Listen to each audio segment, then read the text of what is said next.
मधुसूदना कृष्णा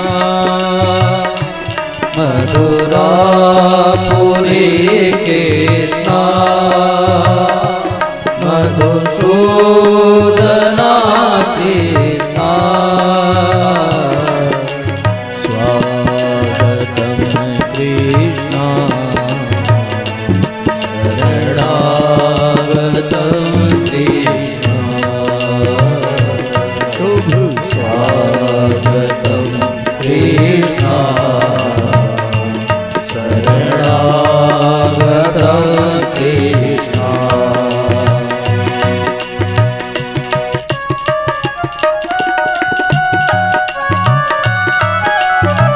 सब भावपूर्वक तालियां बजाइए और एक साथ दोहराइए।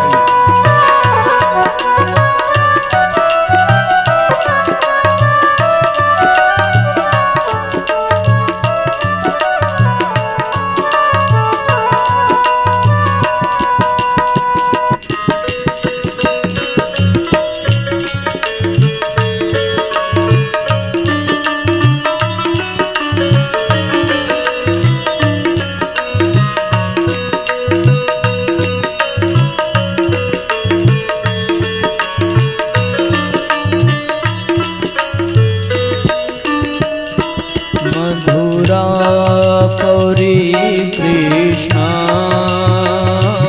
मधुसूदना कृष्णा मधुरापुरी कृष्णा मधुसूदना कृष्णा मधुरापुरी कृष्णा मधुसूदना कृष्णा मधुरापुरी कृष्णा मधुसूदना कृष्णा स्वागतम कृष्णा शरणागतम कृष्णा शरणागतम कृष्णा शुभ स्वागतम कृष्णा शुभ स्वागतम कृष्णा शरणागतम कृष्णा शुभ स्वागतम कृष्णा शरणागतम कृष्णा शुभ स्वागतम कृष्णा शरणागतम कृष्णा शुभ स्वागतम कृष्णा शरणागतम कृष्णा शुभ स्वागतम कृष्णा शरणागतम कृष्णा शुभ स्वागतम कृष्णा शरणागतम कृष्णा मधुरापुरी कृष्णा मधुसूदना कृष्णा मधुरापुरी कृष्णा मधुसूदना कृष्णा शुभ स्वागतम कृष्णा शरणागतम कृष्णा शुभ स्वागतम कृष्णा शरणागतम कृष्णा शरणागतम कृष्णा शरणागतम कृष्णा।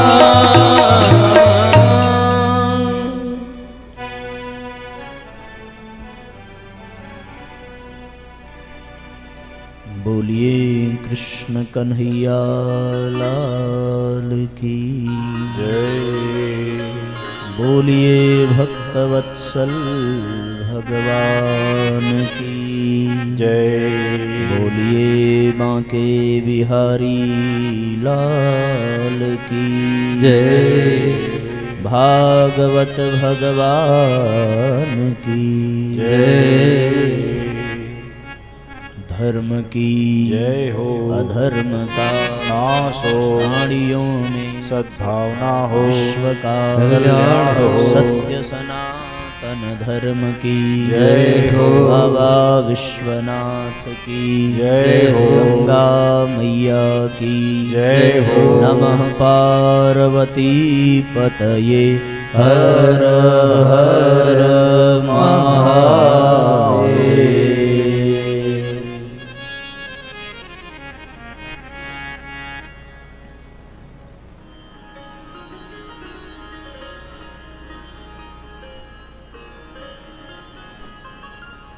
संसार सागर से पार लगाने वाले परम पूज्य गुरुदेव परम वंदनीय माता जी के दिव्य संरक्षण में अखिल विश्व ब्रह्मांड नायक परम पिता परमेश्वर के अनन्य करुणा से सप्ताह ज्ञान यज्ञ के आज के सत्र में आवाहित पूजित स्थापित समस्त देव शक्तियों को नमन वंदन करते हुए बाबा विश्वनाथ की नगरी में भागीरथी गंगा के तट पर भागवती गंगा का आध्यात्मिक लाभ प्राप्त करने वाले सभी सत्संग प्रेमी भाई बहन, शक्ति स्वरूपा माताओं बहनों, देवतुल्य आत्मीय बंधुओं, आइए हम सभी भावपूर्वक आज के इस कार्यक्रम के चतुर्थ सत्र का शुभारंभ करते हैं।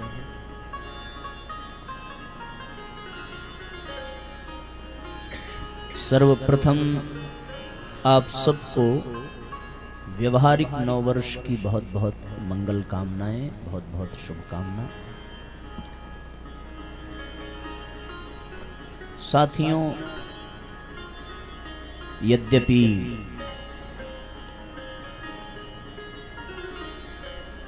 नववर्ष आंग्ल कैलेंडर के हिसाब से हम लोग आज मना रहे हैं, पर भारतीय संस्कृति सनातन धर्म के अनुसार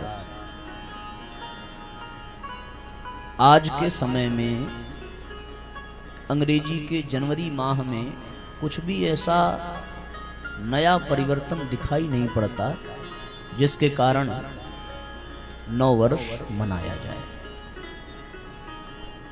व्यवहारिक दृष्टि से है, अंग्रेजों ने हमारे देश पर शासन किया और शासन करने के पश्चात वो चले गए, उनके गए 76 वर्ष हो गए।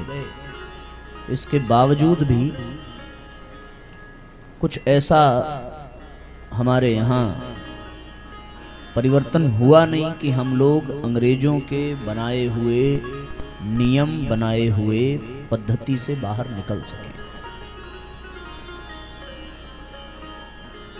भूभाग की दृष्टि से हम स्वतंत्र हो गए, प्रशासन की दृष्टि से स्वतंत्र हो गए, पर मूल्यों की दृष्टि से, परंपराओं की दृष्टि से हम अपने आप को स्वतंत्र नहीं कर पाए। नववर्ष मनाने के पीछे कुछ तो नयापन होना चाहिए। यदि वो नयापन नहीं है तो फिर किस बात का नववर्ष मनाया जाए। नयापन अनुभव हो, नयापन प्रभाव डाले, नयापन दिखे, तब जाकर के हम सब लोगों को नए वर्ष को मनाने का प्रयोजन सिद्ध करने की आवश्यकता है। इसलिए साथियों, यदि गहराई से चिंतन किया जाए तो नए साल का कुछ भी अनुभव वास्तव में यहां पर देखने को प्रतीत नहीं होता। भारतीय संस्कृति के हिसाब से यदि हम लोग देखें तो हम लोगों का जो नया वर्ष है, हम लोगों का जो नव संवत्सर प्रारंभ होता है, वो प्रारंभ होता है नवरात्रि पर्व से चैत्र माह की शुक्ल प्रतिपदा को। और वो संवत्सर महाराजा विक्रमादित्य के नाम से प्रारंभ होता है।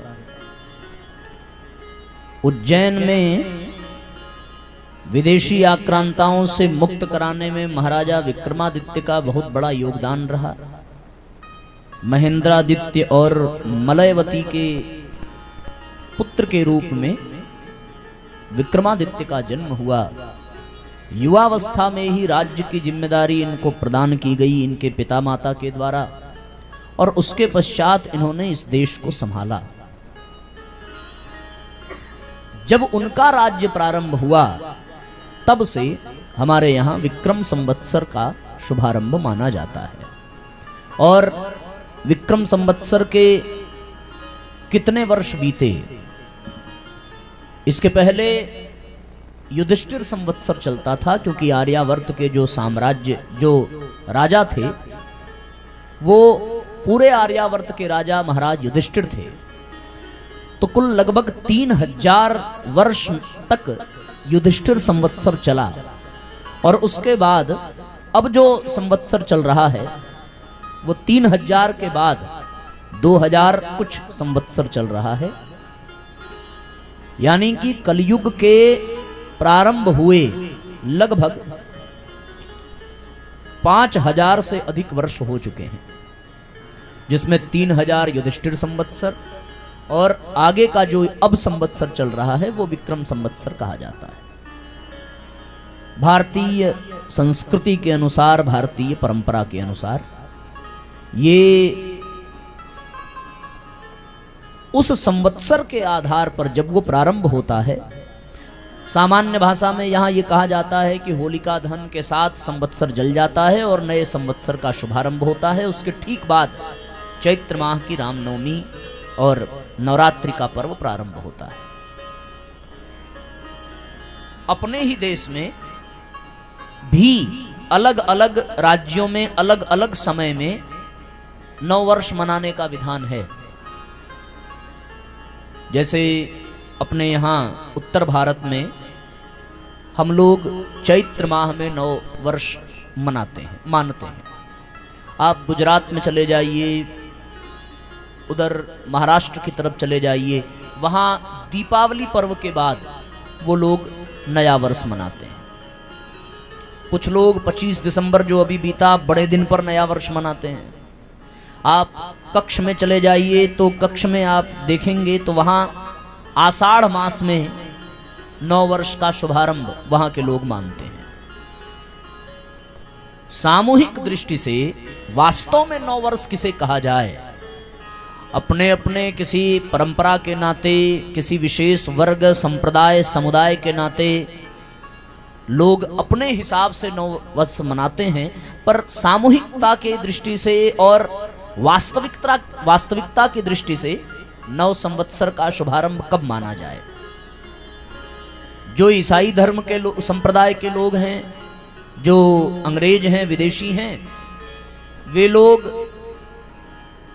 31 दिसंबर की रात 12 बजे नव वर्ष का शुभारंभ मानते हैं।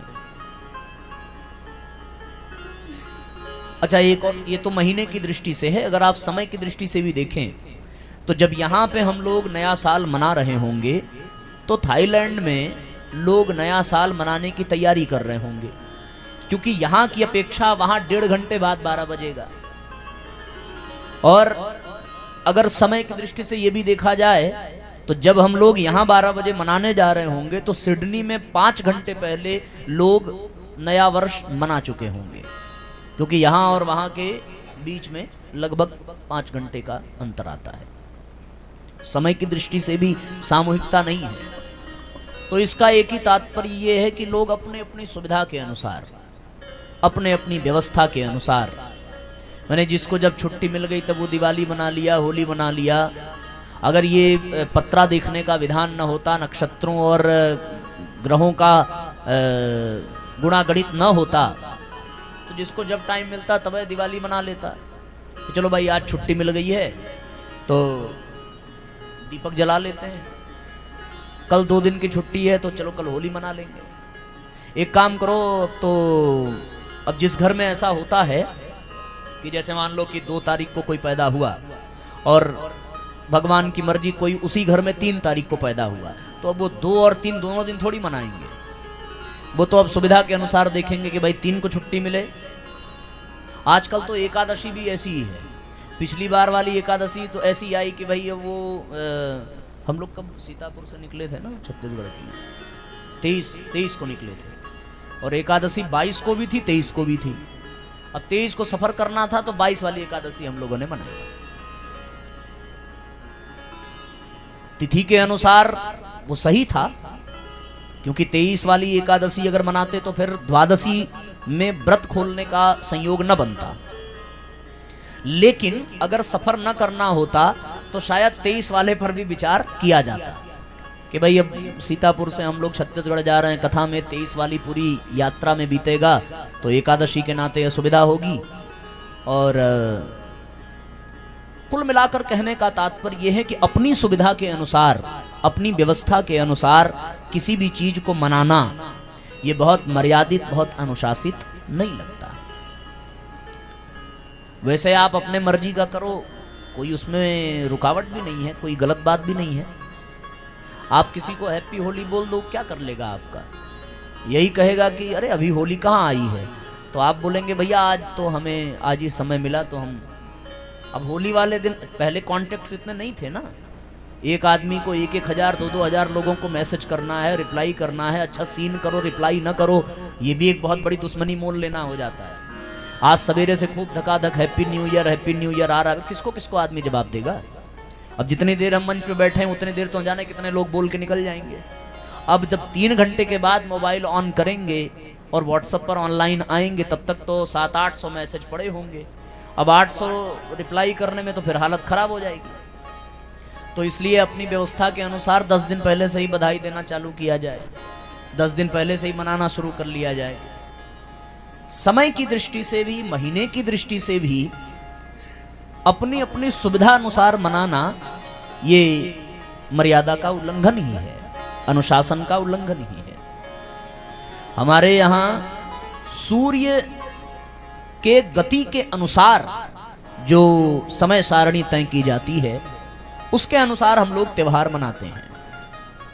अंग्रेजी कैलेंडर के हिसाब से नहीं, हमारा जो है वो भारतीय कैलेंडर के हिसाब से सूर्य और चंद्रमा की गति के अनुसार जो तैयार किया जाता है उसके हिसाब से मनाया जाता है। अब नया साल कब मनाना चाहिए, कैसे मनाना चाहिए, इसके संदर्भ में राष्ट्र कवि रामधारी सिंह दिनकर की बड़ी प्यारी कविता वो मैं आप लोगों को सुनाऊं। ये नववर्ष हमें स्वीकार नहीं है, अपना ये त्योहार नहीं है, अपनी ये तो रीति नहीं है, अपना ये व्यवहार नहीं। धरा ठिठुरती है सर्दी से, आकाश में कोहरा गहरा है, बाग बाजारों की सरहद पर सर्द हवा का पहरा है। सोना है प्रकृति का आंगन, कुछ रंग नहीं उमंग नहीं, हर कोई है घर में दुबका हुआ, नव वर्ष का ये कोई ढंग नहीं। चंदमास अभी इंतजार करो, निज मन में तनिक विचार करो, नए साल नया कुछ हो तो सही, क्यों नकल में सारी अक्ल बही। उल्लास मंद है जन जन का, आई है अभी बहार नहीं, ये नव वर्ष हमें स्वीकार नहीं है, अपना ये त्योहार नहीं। ये धुंध कुहासा छटने दो, रातों का राज्य सिमटने दो, प्रकृति का रूप निखरने दो, फागुन का रंग बिखरने दो। प्रकृति दुल्हन का रूप धार, जब स्नेह सुधा बरसाएगी, शस्य श्यामला धरती पर घर घर खुशहाली लाएगी।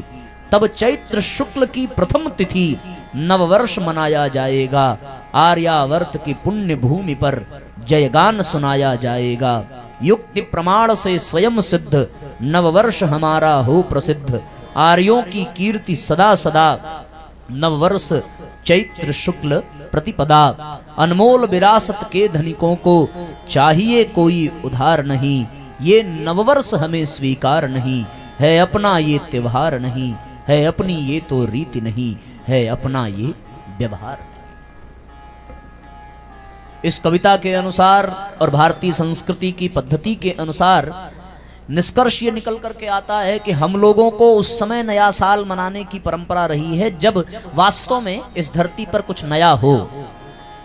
जब वसंत पर्व आ जाए, पुराने पत्ते झड़ जाएं और नए पुष्प, नए पल्लव, सरसों की पीली फूल जब खिल जाए, तो उस समय पूरी धरती पीतांबर धारण किए हुए बिल्कुल नई लगती है। चारों ओर हरियाली रहती है, चारों ओर प्रसन्नता रहती है। वहां ऋतु परिवर्तन भी होता है। अब धीरे धीरे ठंडी समाप्त और नए मौसम की शुरुआत होती है। लोग जो घरों में दुबक करके रहते हैं, अब वो खुले तौर पर बाहर निकलना प्रारंभ करते हैं। नई नई फसलों की शुरुआत होती है।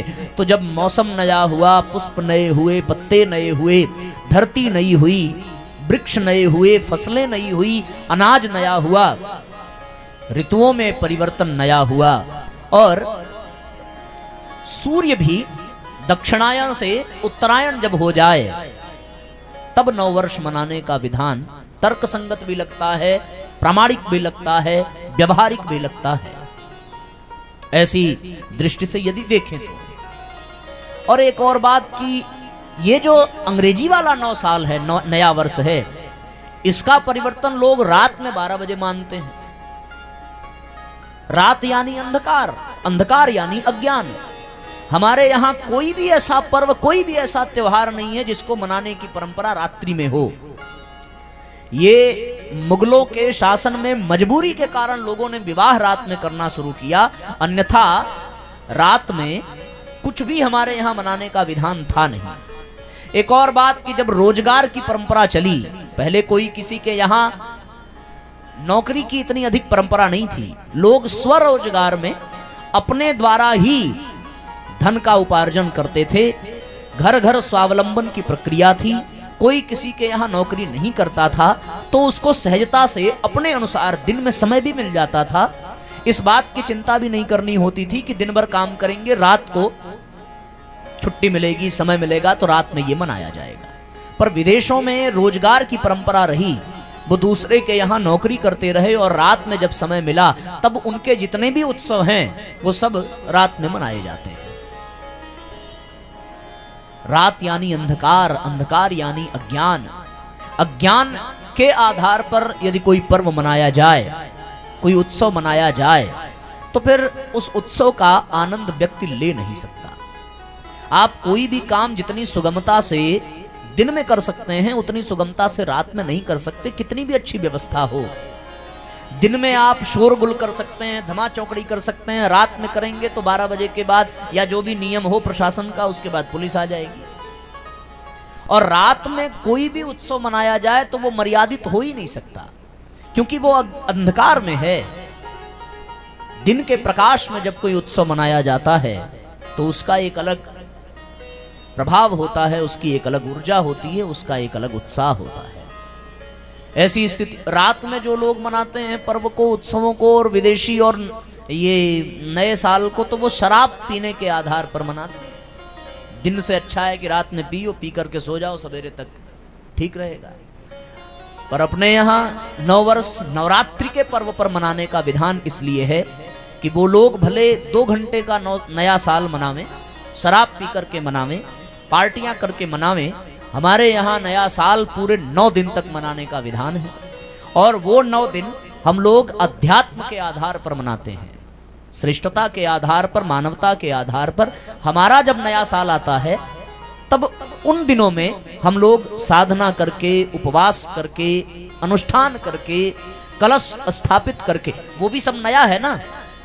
अब तक हम लोग भोजन कर रहे थे, आज नयापन आया कि आज उपवास है, उसका भी एक अलग उत्साह होता है। घर में अखंड दीप का प्रज्वलित करना, कलश की स्थापना करना, मंदिरों को स्वच्छ करना, घर की सफाई करना, और इस भाव से करना कि आज मातृशक्ति का आगमन हमारे घर में हो रहा है। वो नयापन जब आवे तो उस नएपन को वास्तविक नववर्ष कहना चाहिए कि भारतीय संस्कृति को अपनाएं।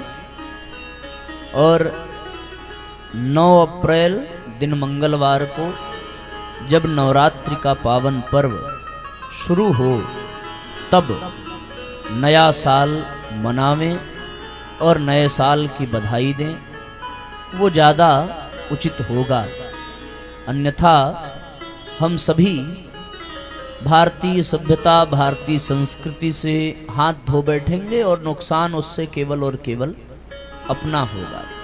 अब ये हमें स्वयं निर्णय लेना है कि हमें रात में 12 बजे तक जग करके, केक काट करके, शराब पी करके नया साल मनाना है, या घर में कलश स्थापित करके, अखंड दीपक जला करके, पूजा घर को सजा करके हमें नया साल मनाना है। ये हमारे अपने हाथ में है। हम जैसा करेंगे वैसा ही हमारे आने वाली पीढ़ी करेगी। व्यवहारिक दृष्टि से समाज में रहना है तो ठीक है, बधाई का क्रम भले इसमें हो जाए। कोई आपको बधाई दे तो बदले में आप भी शिष्टाचार के नाते उसको स्वीकार करें और उसे भी शुभकामना दें। शुभकामना देने में कोई बुराई नहीं है, लेकिन जब स्वयं मनाने का विषय हो तो फिर इस पद्धति से मनाया जाए, भारतीय संस्कृति से मनाया जाए, तो उसका प्रभाव, उसका लाभ कुछ और ही प्राप्त होगा। आइए हम सभी भगवान के नाम का संकीर्तन करें और आज की कथा धारा में भावपूर्वक प्रवेश करेंगे। एक साथ एक स्वर में तालियां बजाते हुए गुनगुनाएंगे और ईश्वर से भाव भरी प्रार्थना कि हम सभी इसी प्रकार अपने जीवन में भारतीय संस्कृति को स्थान दें,